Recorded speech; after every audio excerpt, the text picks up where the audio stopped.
Ball Facts coming back at you again, and we gonna give you the facts. Today we're gonna talk about the New Orleans Pelicans and what's going on with the team.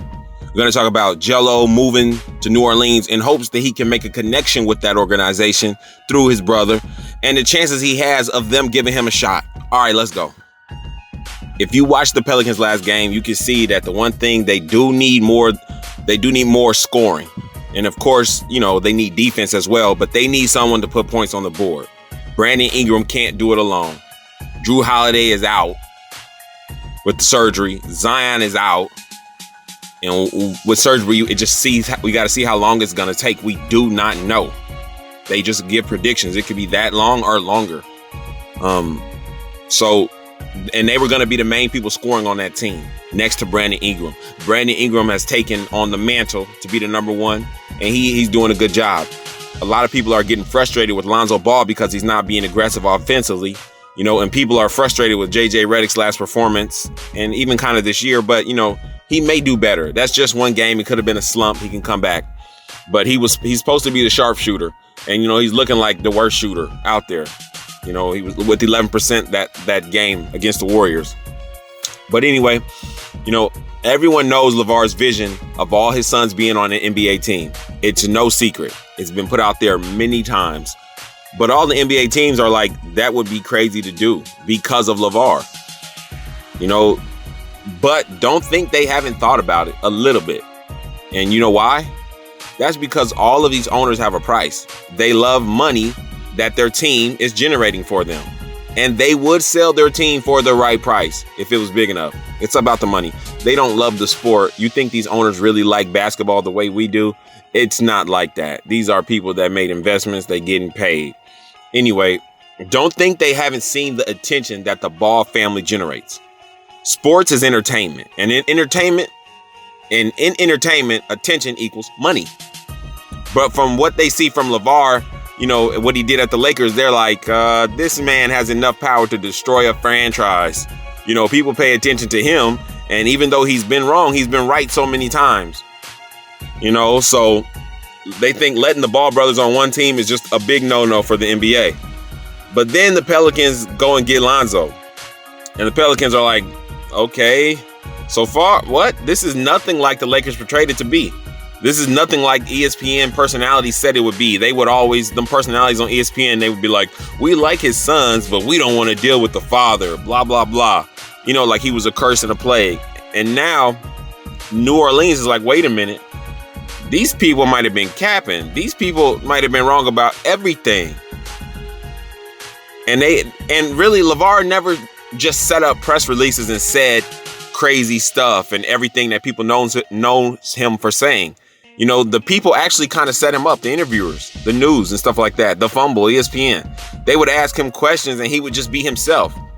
Then they freak out over the answer that he gave, like they were surprised, but they wanted to have him say that stuff so they could have their moment. Who would ask Madonna on national TV or ESPN, how many sex partners have you had, Madonna? Like, you already know it's going to be a wild answer.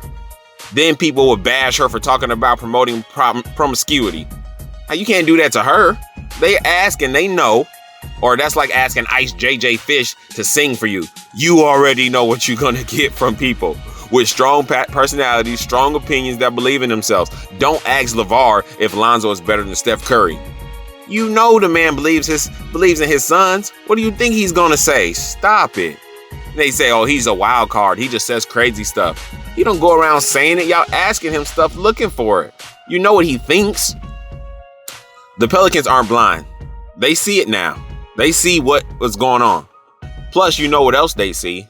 They see Liangelo Ball at the practice facilities, tagging along with Lonzo in the gym. Every time they in the gym, he in the gym.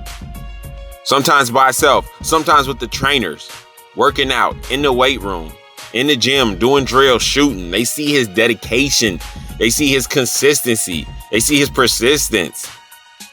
Then they watch their game and see they getting blown out and that they need some scores. You don't think they're starting to look around?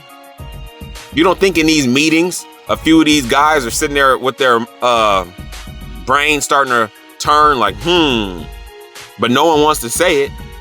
They don't want to say it, but somebody's thinking maybe we got to get this guy a shot. Somebody's thinking maybe even put him on a G League team. He's mild-tempered. He seems dedicated. They could tell that he's just not some criminal. How many people that we got in the NBA came straight from the hood? You could just tell they hood. They looking at Gelo like, no, you Chino Hills, you stole something. They're probably thinking we did white collar crimes and stole from people too. They see. And then so they thinking like maybe G League, but somebody's even thinking like, wait a minute, he plays best with Lonzo. That's where he's at his best.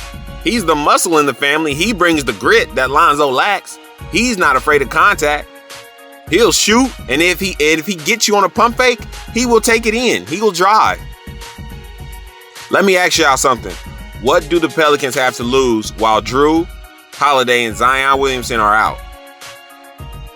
If they let Liangelo play. He may do so well that he takes JJ's minutes. Everyone is hating on Liangelo, but the first time, if it happens, let me tell you, the first time he's on the court with Lonzo and Zoe passes to him, then he loads up and knocks down a three, everyone will be in awe.